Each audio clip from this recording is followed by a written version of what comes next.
And good morning. Welcome to another edition of Coach's Corner, back after a couple-week holiday hiatus, and we are ready to get back into the winter sports schedule. Of course, it's really winter outside as it's snowing a little bit here this morning.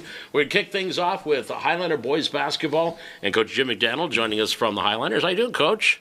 Pretty good. Pretty good today. Back at it now. Game today, yeah, ready to go. Well, you guys, since the last time we talked, you played twice. You had the shootout with Dunseith, and then with White Shield here at the Holiday Classic, but at the BCT. Let's talk about the shootout. Your first game in 12 days. Did you just feel any rust or see any rust? It got off to a good start, which was probably key for you guys. Well, it seems like right now we have good starts. Our first quarters have been pretty good. The other night, our first quarter was, I thought we played pretty well. We're just, again, tonight we're wanting games. It seems like December 1st, that's when practice started, and here we are on our fourth game, where a lot of teams have had quite a few games. So it gets busy now in January. So some rust is coming off. Guys are looking good. I think we're in pretty good shape. So. Well, you look at that, even the White Shield game, I think it was 22-6 after the first quarter, and it was only a 2-point game after that because White Shield was shooting the lights out. Yeah, don't remind us on that. We talked about that yesterday. Our first quarter was, excellent. We got a kind of comfortable lead, but then, it was pretty even basketball from there on out. And, which I get. Once, I thought our defense was excellent in that first quarter, but then, we're all human. Well, once now it makes it a little easier to coast. You don't need to shut a guy down as much as, when it's 0-0, or if it's 55-55, you're ramped up a little bit more than when you see that 20-point lead the entire game. So we did a lot of good things.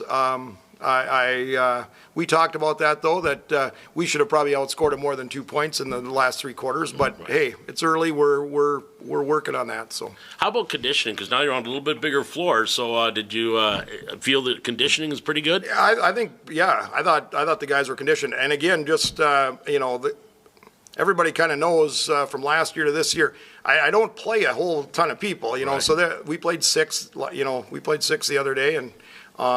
It's usually going to be 6 or 7, and then, of course, depending on what situations kind of come about. But, guys look good. And then when, coming up here as we get to the 20th of January, now we have a JV varsity every night. And, it hurts our JV right now this first part of the season because they're not getting time. But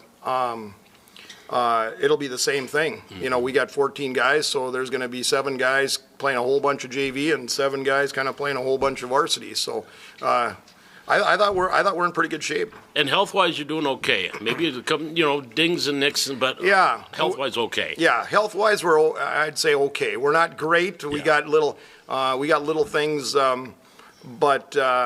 And Samuelson is out, which we knew that was coming, but we're healthy.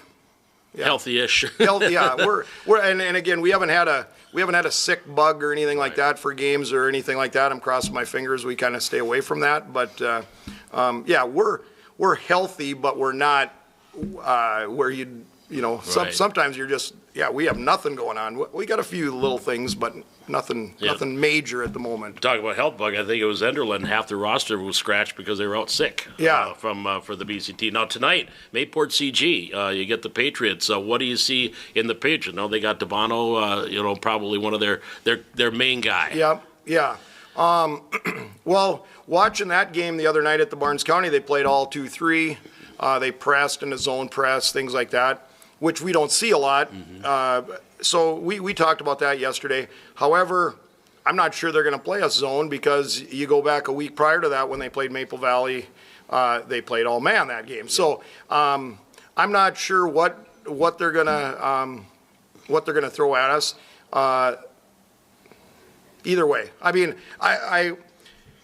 we got guys that can handle the ball, so I'm not worried. Press-wise, if we run things correctly, presses shouldn't give us a whole bunch of trouble. Plus you can put Jack D in the middle of the floor. He's big and tall, so pressing that shouldn't be an issue. If they want to man us up, I think we cut to the basket well. I think we use big guys well, all that. If they want to zone, we got shooters. So I'm excited to just start playing. Let's see what they're going to try at us, and here we go. And it seems like for the most part, you're going to have a height advantage over a lot of these teams that you play. Not only height, but with Jack, girth. I mean, he's a wide body in there as well. Yeah. I mean, looking at the teams coming out. Everybody's got 6 foot guys, 6'2" guys. Everybody's got that. But having that 6'7" guy standing in there, and a 6'7" guy that can play. Right. There's teams that have a 6'7" guy, but not real physical, or not. Where Jack can be physical. I mean, he had 15 boards the other night, so he was stellar on the boards. Yeah, I thought he had a great game. He was our boiler man of the game for that double that he had that night. And he seems to be getting a lot more comfortable around the basket, and he's definitely can see an improvement from last year to this year, and that he's worked on his game. Yeah. It's just age makes you a little bit better too, Yeah. So and he had some good experience last year and things like that. So So today. And that's, I think we have such a balance. I like the teams, like last year we had a lot of guys that could score. This year we got a lot of guys, we had 3 in double figures. Right. I think our starting 5 all can be double figures. I think each one could lead us a night depending on how it all plays out. So we're not counting on one person to, and that's kind of our talk at practice. Right. We don't need guys forcing things to get points, because we got tons of scorers. We don't need just one guy to, where you see those teams that they only basically have one guy that can score, and so that everything is just kind of pounded through that guy. That's not us. I don't want that to be us. Right. I want 5 guys on the floor, and when a guy's got to come out and the next guy goes in, it's those 5 guys, and those teams are hard to beat. And you don't skip a beat. You don't lose a beat when you bring someone in off the bench and spell them. It should be a nice flow. Yes. Yeah. Everybody touching the ball. Yeah. The ball's always moving. Everybody's moving. That's hard to defend. Yeah. And then if we've talked the other night against White Shield, we had the lead. The fourth quarter, we talked about that. I didn't like our ball control, just because we had the comfortable lead. Let's use the clock. Again, maybe practicing a little bit more for things ahead than actually that game. I mean, we kind of knew we were going to walk out of there as a winner. But let's prepare for those games coming up where we got to have better ball control. So that we talked about that quite a bit, yesterday, when we have those situations, because I think we could have done a little better job of that. I know a lot of schools, teams, if they've been in the bubble for the first time, it's a little different surrounding shooting background. But it didn't look like you guys really had an issue with that. No, I think we shot pretty. The place where we're struggling shooting is a free throw line. Yeah. And last year, which is kind of ironic, because last year, we sealed some games at the end of the year. That Thompson game, that was all free throws. Yeah. I mean, that overtime, I can't remember how many we shot. It was a lot of them. Yeah. And we made a lot of them. Where the start this year, boy, we're shooting 60% from the field. You go to the 3-point line, we're 40%. Then you go to the free throw line, we're 20% for the game. It's just like, how can that be? So, do we got to move everybody back? Can we back everybody up to shoot a free throw? Or I don't know what we're gonna do. So, and we shoot them every day at practice. Right. So, yeah. It's not that you don't practice. Yeah. Yep. So, and we had 2 guys shooting free throws at the tournament, Andrew and Mike, and shot, and they both had good numbers. I'll keep it quiet so that we find the winner. And they knocked quite a few free throws down. I mean, their numbers are good for that. So we just got to make free throws in the game. Do it when there's people standing in the lane. Yeah. Final question. I think I know the answer to this as well, but key to the night against the Patriots. Control the ball. We want them to play our style. We don't want to run up and back because of our size. I think we need all 5 guys touching the ball. I want 5, getting close to that double figures. Mm-hmm. If we're going inside, and then the kick out for our threes. I like the combination. Right. We're going to hit threes because we got shooters that can do it. Yeah. I want where it's not all perimeter play. I like it to go in and then back out for those threes. Mm-hmm. Makes it tougher to defend. And then the other thing, then you throw on top of that, so if we're getting set shot threes, post play, getting points, whether it be offensive rebound putbacks or we're just forcing it right into Jack and because he's big, he's getting points that way. And then we got guys cutting to the basket. Yeah. And, if we're doing all three of those and we're getting a combination of all those types of baskets, we're going to be hard to beat all year long. And that's what we're trying to kind of sell to the guys is if we're getting those type of points, some on the inside, some with our shooting, and then some with guys cutting to the basket, and we're finding those. We're trying to get our assist numbers up high. Right. And that's how we can tell that we're getting those type of points. If we're doing that game in, game out, we're going to be hard to beat, and we'll be right where we want to be at the end of the year. All right, 6 o'clock tonight at the Bubble. Everything was on time on Tuesday, which is unheard of at a tournament that every game was on time. So let's do that again tonight. Yeah, let's be ready to go at 6. 6 bells. All right, Coach, thanks much. We'll see you tonight. Thank you. You bet. Coach Jim McDaniel joining us from the Highlander boys basketball. Back with more Coach's Corner here from the Hack on the Highlander Activity Network.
We don't need to sponsor that. Back here with Coach's Corner here on the Highlander Activity Network, and we're going to move into Highlander Wrestling. And again, we're joined by Tim Miller and Dustin Kruger, the coaching staff from the girls, but also help out on the boys' side as well. We'll start on the girls' side, gentlemen.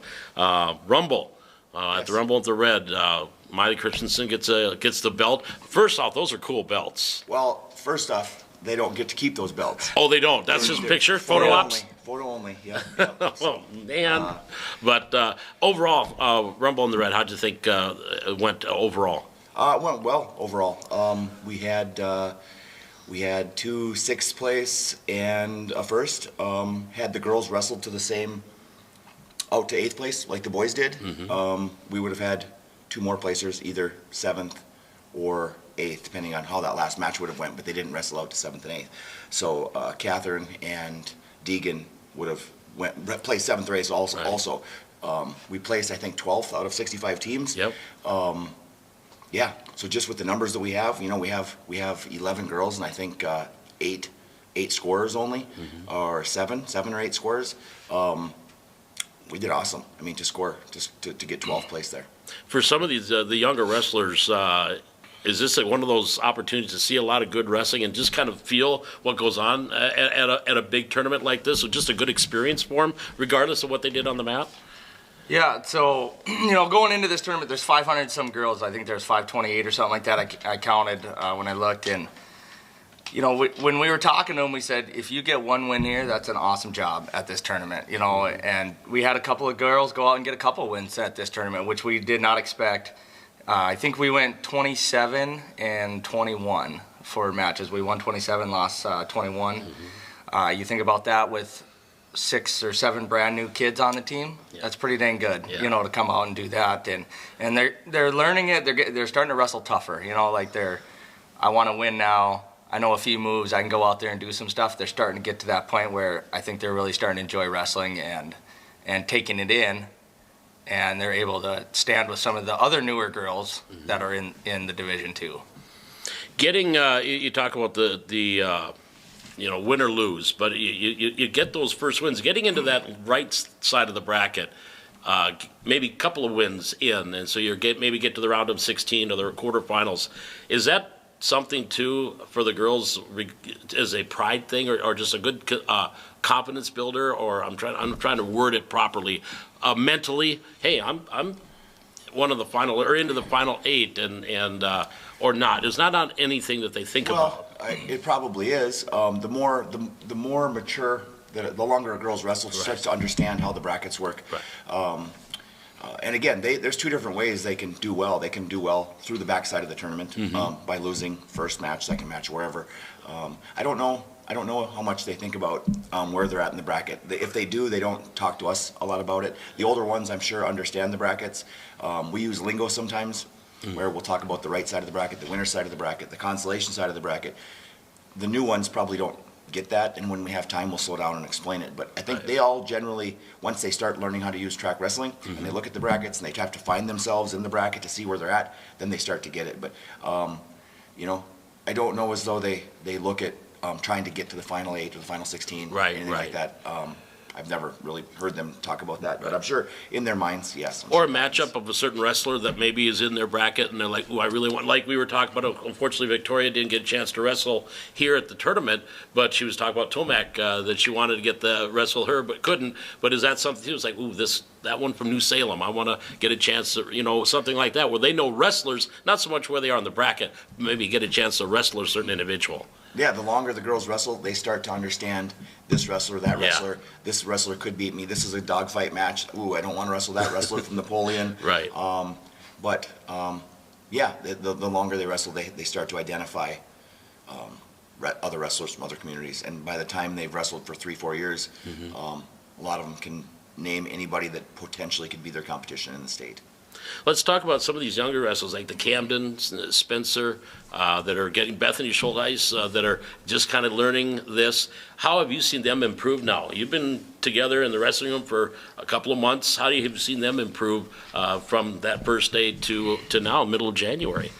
Well, and Tim and I talk about it probably almost every practice. We talk about how timid they used to be when they came in the first time in the practice room. Like, you don't want to touch them. You don't know, it's a sport where you got to be very aggressive with it, and you got to go in and touch, other girls, and you need to do that kind of stuff and learn how to do the pressure.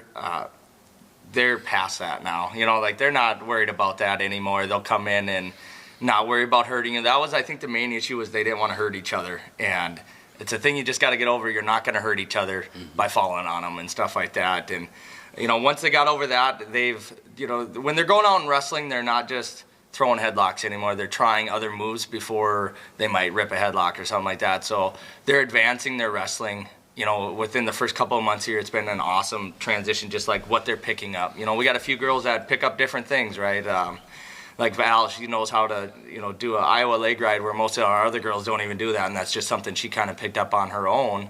We showed it one time, and then she's like, I really like that, and she's ran with it, and each wrestler has a different little style and a little bit different thing that they're going to transition into that they're going to like, and they're starting to use those in the matches, and that's all we want to see. We just want to see them improve their positions in the match and then try the things that we're teaching right now. Well, I even told the story you told the last time we chatted with Catherine and the Penn State move. I mentioned that when she was wrestling during the tournament, the holiday tournament here, and how they can quickly pick up things like that. Is that a natural ability to pick up something like that very quickly? I mean, that's not something you can't teach that. No, that's just the girl is what I would say. Some girls, so it's just like learning, right? Like some girls can watch something and pick it up. Other ones probably have to mess it up 3 or 4 times before they pick it up. Right. Catherine's one that can usually show her like 1 or twice and she gets it, and some of the other ones, it's a lot of times it's on the mat when you're wrestling and you fail at it, and then all of a sudden it's like, what did I do wrong? How can I fix it? And stuff like that. So, and it all depends on how bad you want it. Like Catherine wants to go out there and beat girls, right? Like that's her goal, is I'm going to come and beat you. And for a 7th grader, that's an awesome thing to have, when you're wrestling and everything like that.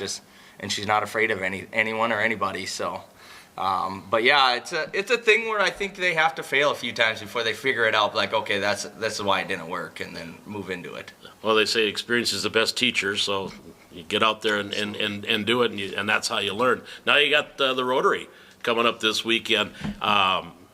Is this kind of a mini state would you say, Tim, or are they going to see a lot of wrestlers that they may see in February, end of February? Yeah, they're going to see. There's going to be a lot of high quality wrestlers there.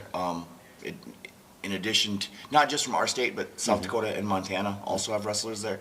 I would say it's almost more of a mini Rumble on the Red. Okay. I would say that depending on what bracket you're in, definitely the Rumble on the Red is in 90% of the situations is tougher than the state tournament, and Bismarck Rotary is probably right in line, depending on who's in your bracket or where you have somebody from in your bracket from out of state. It can be harder than the state tournament. Also, probably is. And that's where they're not worried about the brackets. They know who they're going to wrestle. They've probably never seen this individual that on the other side. And is that where they have to coach themselves on the mat because they don't know what that person's going to bring to the match. They got to, I don't know. It's hard for me to put into words what I'm trying to say, but it's more of, I've never faced this person. I don't know what this person can do. Well, one thing they'll start doing, some of them do, some don't. First thing they'll do is crack open their phones and start looking on Track Wrestling and seeing what accomplishments that kid has, who they've beaten, just what they've accomplished. And like the one thing I've told some of them, you're not wrestling their accomplishments, you're wrestling them. Yeah. But right away, it's not like it was a lot of years ago where kids don't know anything about the person you're wrestling. I mean, everybody has access to look something up, whether it's videos or just purely their record and a list of who they've beat. Yeah, and the older girls, they're watching ahead. They know when the other matches are coming up in their matches, like who their next one's going to be, and they're going to probably go watch that match and scout those two out before they have to verse them in the next round. Sure. So if somebody's wrestling and we finish early, if I know who they're wrestling next or like the match, I'll tell them, okay, this is the match you need to go watch. Then they'll go stand at the match, and if I can watch, I usually go stand by them and watch with them. But at least they're scouting and kind of just understand what they're going to do. Most of the time in wrestling, if you're wrestling one wrestler, you're probably going to do the same type of moves on the next one. You're not completely switching your style and everything like that against another wrestler because you want to wrestle in your positions. And so if they can go watch them and learn, hey, she does a sweep single, well, then we got to defend a sweep single when we're on our feet or get to your attacks before she does. So there are some girls that do watch their matches ahead of time, who they're going to be scouting and stuff. So. Well, we're going to transition a little bit to the boys because I know you help out with the boys as well. And at the Rumble, only one varsity wrestler. Colton was the only varsity wrestler that wrestled. You talk about the competition. He went down to 133. And DeForest out of Bismarck, who I think is his defending state champ, defeated him in the semis. Is that good for someone, for a Colton or a wrestler to face somebody like that? And you're going to take a loss. You may take a loss here or not. For a wrestler like Colton, absolutely. Yeah. I mean, he knows going in that it's win or lose. In his mind, he knows that he could lose, but in his mind also, I think he believes he's going to win. Right. But yeah, he's somebody who's going to want to go face that opponent rather than run from him. So. Yeah, he wants that hard competition. That's you only get better. Yeah, that's exactly right. So he learns. You learn how to wrestle that style. If you go to all these little tournaments and you never run into a big, a nice kid like that before state, well then. Just been practice all year, so running into somebody like that for him and after DeForest and stuff, he still had some tough matches, but he controlled them very well. Like he was like, I'm gonna run these and they're gonna wrestle my way, and he did very well at that tournament. It's my way or the highway. Yeah, pretty much. Well, and like a tournament like that is one of the few places that Colton can go to get some good competition too. Yeah. Other than the only person in the wrestling room that really holds up well against Colton is Coach Kruger, and he can't always get over there to wrestle with Colton. But so places like Rumble and Rotary are there's some others too. He might have an occasional dual match against somebody who's ranked, but it's a place where he can get competition. Now, the JV had 15 kids that wrestled at the Rumble, and a pretty good showing, too, for the junior varsity. And just getting them mat time, is that kind of a key, too? Just get out there and get 5, 6. I think a couple of guys got 6 matches and won 4 of them over that week. Is that another, when you go to these matches and go to these tournaments and go to the Rumble, the Rotary, just get on the mat. Mat time is key. These kids have to get mat time. I mean, Yeah, they absolutely need mat time. That's so important in this sport, and it's real mat time that's important, not just practice room mat time. And putting them in the JV division. The JV division had over 1,000 wrestlers, Yep. so that tournament, we call it a JV division, but the JV division at the Rumble is probably as far as the difficulty level of that tournament, it's much higher than a lot of other tournaments would be in the varsity division in North Dakota. JV in Minnesota is a lot different than JV in North Dakota, because they're so deep at every weight class. But again, they're in the JV division to help them to get some confidence, to get some wins and get some lengthy matches. So. And I think they finished 12th too out of 60-some teams or something like that. Sure. I know it was in the top 20, in the top half. I think that they finished. And now same with the Rumble. Is there a JV or the Rotary? Is there kind of a JV division as well? So, or are they going to be this weekend for the girls? No, there's no JV division. Right. For boys, there's a JV division. I'm not sure when they run that. I mean, Right. it's at the same time as the individual or the varsity tournaments. Right. The girls and the boys both have something called I'm just going to talk about the girls here, but it's called the Second Chance Tournament. So Okay. if you go 0-2 the first day, Yep. in the individual tournament at the Bismarck Rotary, you get put into another tournament called the Second Chance Tournament. So now you are facing other wrestlers. The whole bracket of probably 8 girls at the most. Okay. They're all 0-2. So now they're all wrestling competition that is Yep. on par with them. Right. And then that's single elimination, so that's one and you're out. Okay. And they'll wrestle that at the end of the main tournament. And that's why I'm not End of sure. the first day. Or at the end of at the end of the first day. First day, yeah. So that'll be on Yep. Friday night.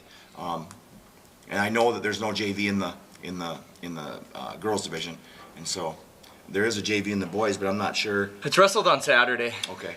Is when that one is, because a lot of the junior highs went into that last year, and I coached them there at that tournament. Sure. Is when that one is run. So the Rumble, I'm going to go back to the Rumble with the boys. They had three JVs that made it, I think, to the second day. You had Owen, Simon, and Tyson.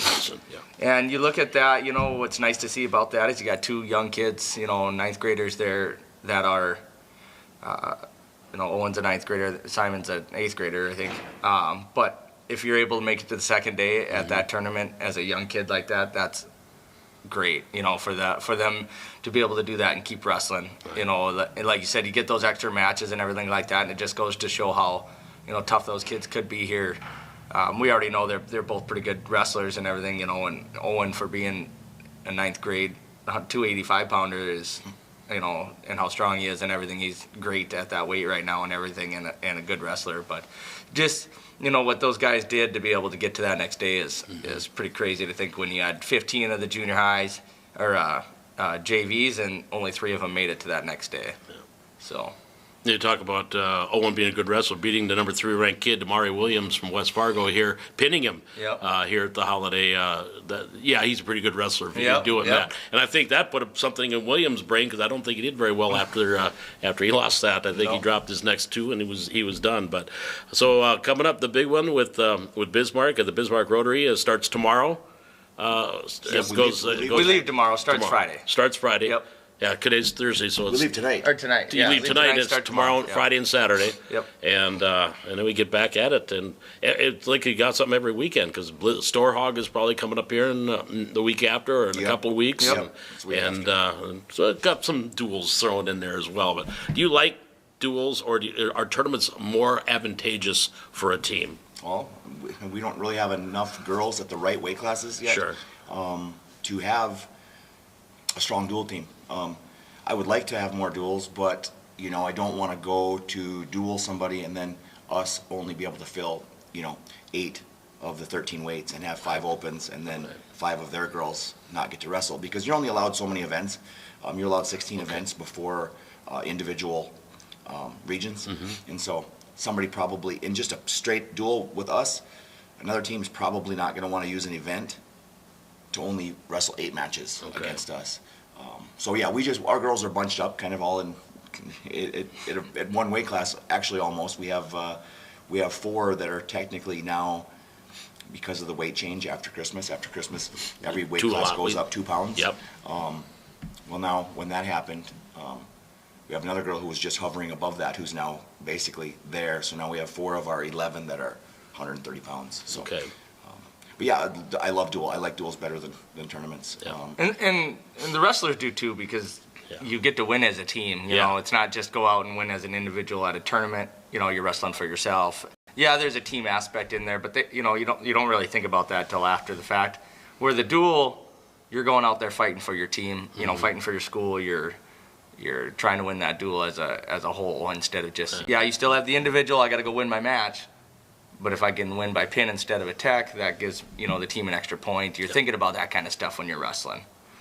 So it is kind of nice to watch them. You know, the girls had the one duel. They had Devil's Lake, and they won, and they were pretty dang excited about that. First duel ever. Yeah. So they want more duels. It's just we need more. Right. We got to get more girls out for wrestling to fill that team up. So You hear they're a good tournament team or they're a good dual team. Right Yep. now we're a There good can be tournament drastic team. differences, yes, Yep. between them, yes. Yeah. So yeah, we got a lot of good 6th graders coming up again. Yeah. Unfortunately, looks like they're going to be in that, a lot of the doubling up classes that Right. we're already at, but they'll grow. We're going to feed some, we're going to take away the food from some and give it to the other ones. You eat, you don't. You Yeah. can't Yeah, eat right now. that's So you You can take- eat today, but you can't. You take hers. Yeah, it'll give you that extra portion. All right, well, gentlemen, I appreciate you stopping by this morning as usual. Good luck here this weekend in Bismarck, and we'll talk again next week. Thank you, Paul. Hey, thanks, Appreciate Paul. it. That is Coach Dustin seeing you. Kruger and Coach Tim Miller joining us from Highlander Girls Wrestling. Back with more Coach's Corner from the Hack on the Highlander Activity Network.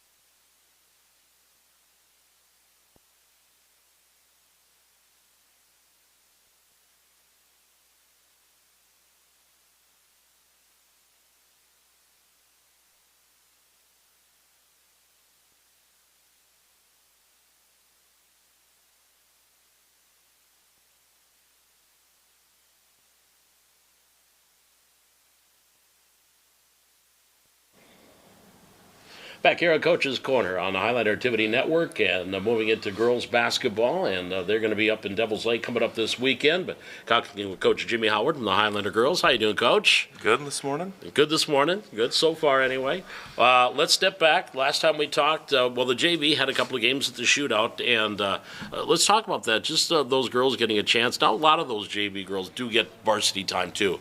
But getting a chance to play as a unit, how big was that for them? I think it was really big. It allowed us a chance to see some of the kids in those varsity situations, and what kids maybe can earn some more minutes, and where we got to work yet with some other ones. I thought the game against Turtle Mountain was really good. They played very well for most of the game, and then it just kind of got away towards the end a little bit.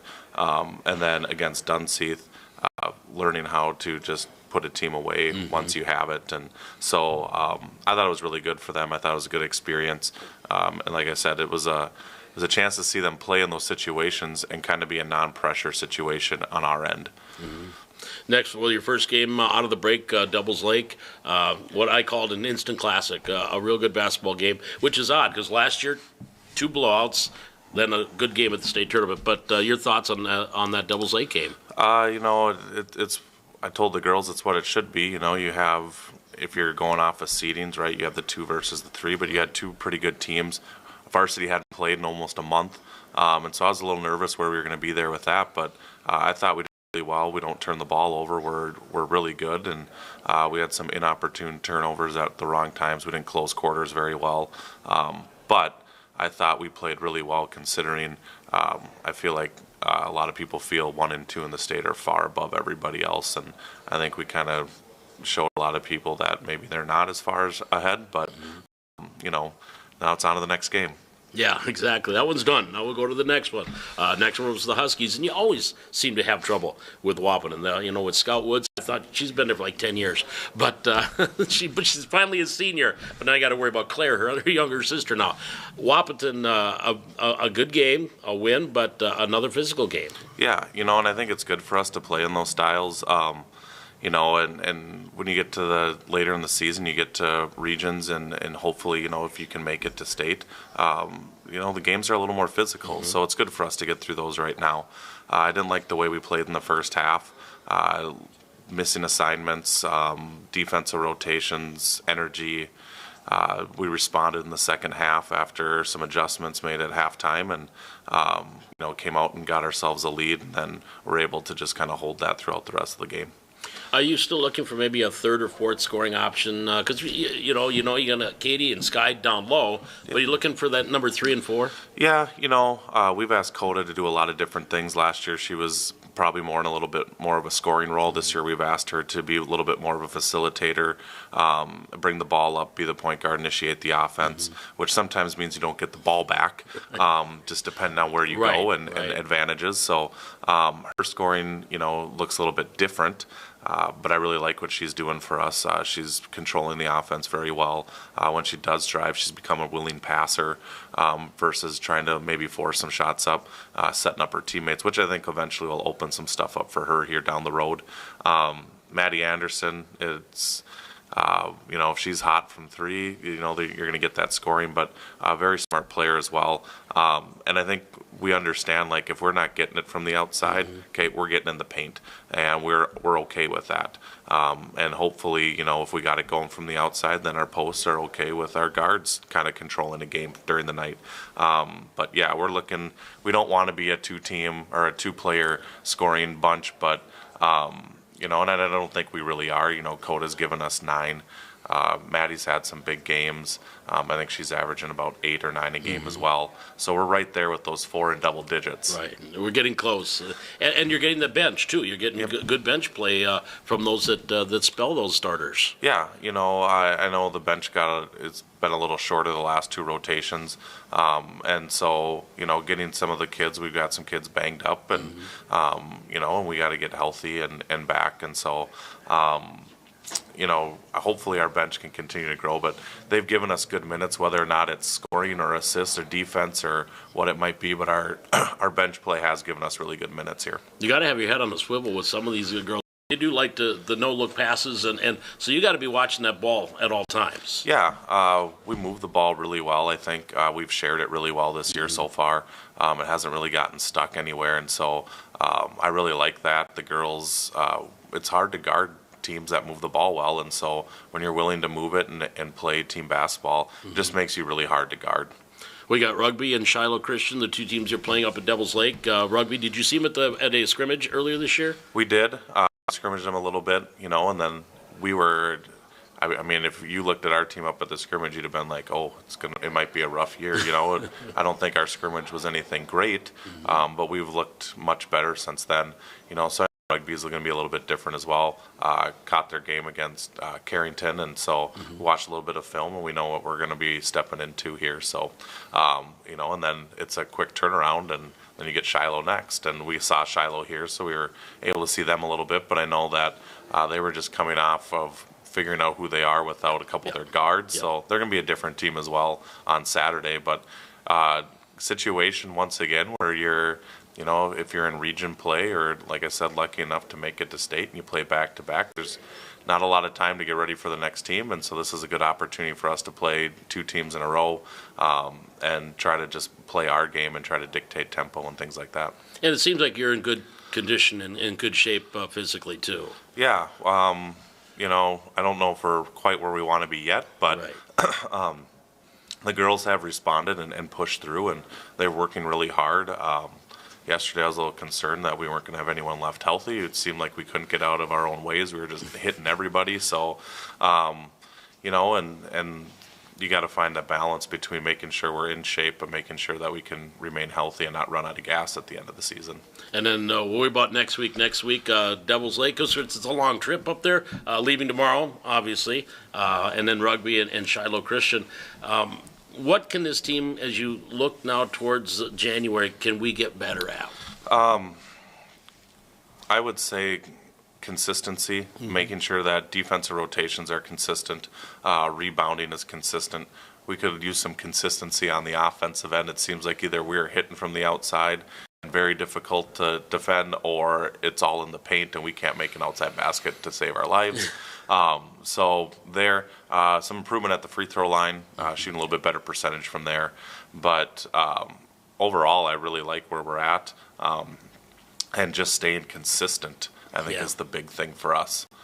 That's only 5 or 6 games in. We've still got a long way to go. Yeah, I know, and it seems kind of crazy if you think, like, after next week and then the following Monday, that 20th, we will, on the 20th, we'll have played everyone in our region once and be a little over halfway through our season, and we've only gotten 6 games in right now. Like, right. That's a lot coming really fast here. So, good test for us just to see where we're at. And once again, you're going to get 3 really good teams next week, but focusing on the weekend right now. But looking ahead as well, like, that's going to be a good challenge for us. Win and stay healthy. Those are the 2 things. Yes, I told the girls, no pun intended, but the only thing that can kind of derail us right now is injuries. Right. We've already, Kaylee's out for the year. That was a big hit, and if we lose anybody else for long periods of time, that could be another really big hit that can make things difficult. All right, well, Rugby Panthers here on Friday night, and then the Skyhawks on Saturday up at Devil's Lake at the Shootout One. Head up to Devil's Lake. It's going to be a nice weekend, and cheer on the Highlanders. Thanks for joining us. Thanks, and go Highlanders. That's Coach Jimmy Howard joining us from the Highlander Girls Basketball. Back with more Coach's Corner here from the Hack on the Highlander Activity Network.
Back here at Coach's Corner on the Highlander Activity Network as we wrap up our first show of the new year. And here's what's coming up here on the Highlander Activity Network next week. We've got boys basketball on Tuesdays. The Highlander boys will be hosting Fargo Grove.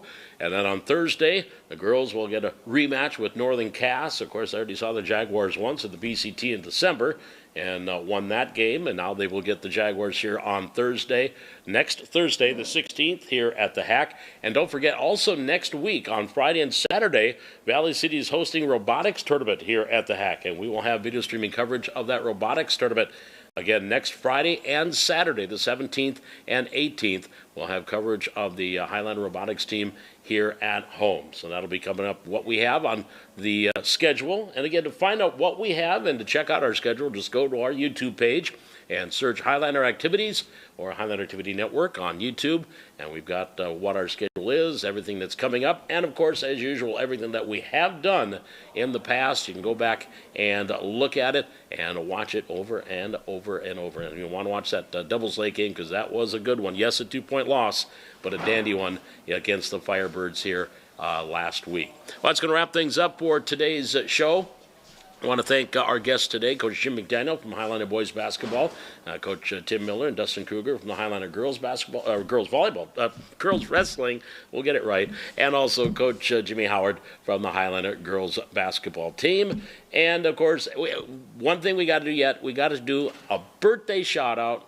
Rain had a birthday here on Monday, turned 15, so a belated happy birthday to Rain Nelson, who helped out with the Feed Our Starving Children, doing boxes in Fargo here this week with a lot of our other Highliner staff and students. So a belated happy birthday to Rain. So she's 15. I mean, she'll be driving soon, so we got to watch out. No, I'm just kidding. But we'll be back again with another Coach's Corner here next week. And again, we joined, glad you could join us today. And we will see you next Tuesday. Boys basketball here from the Hack as the Highlanders take on Oak Grove. Until then, Paul McDonald saying thanks for joining us. That's it for Coach's Corner here on the Highlander Activity Network.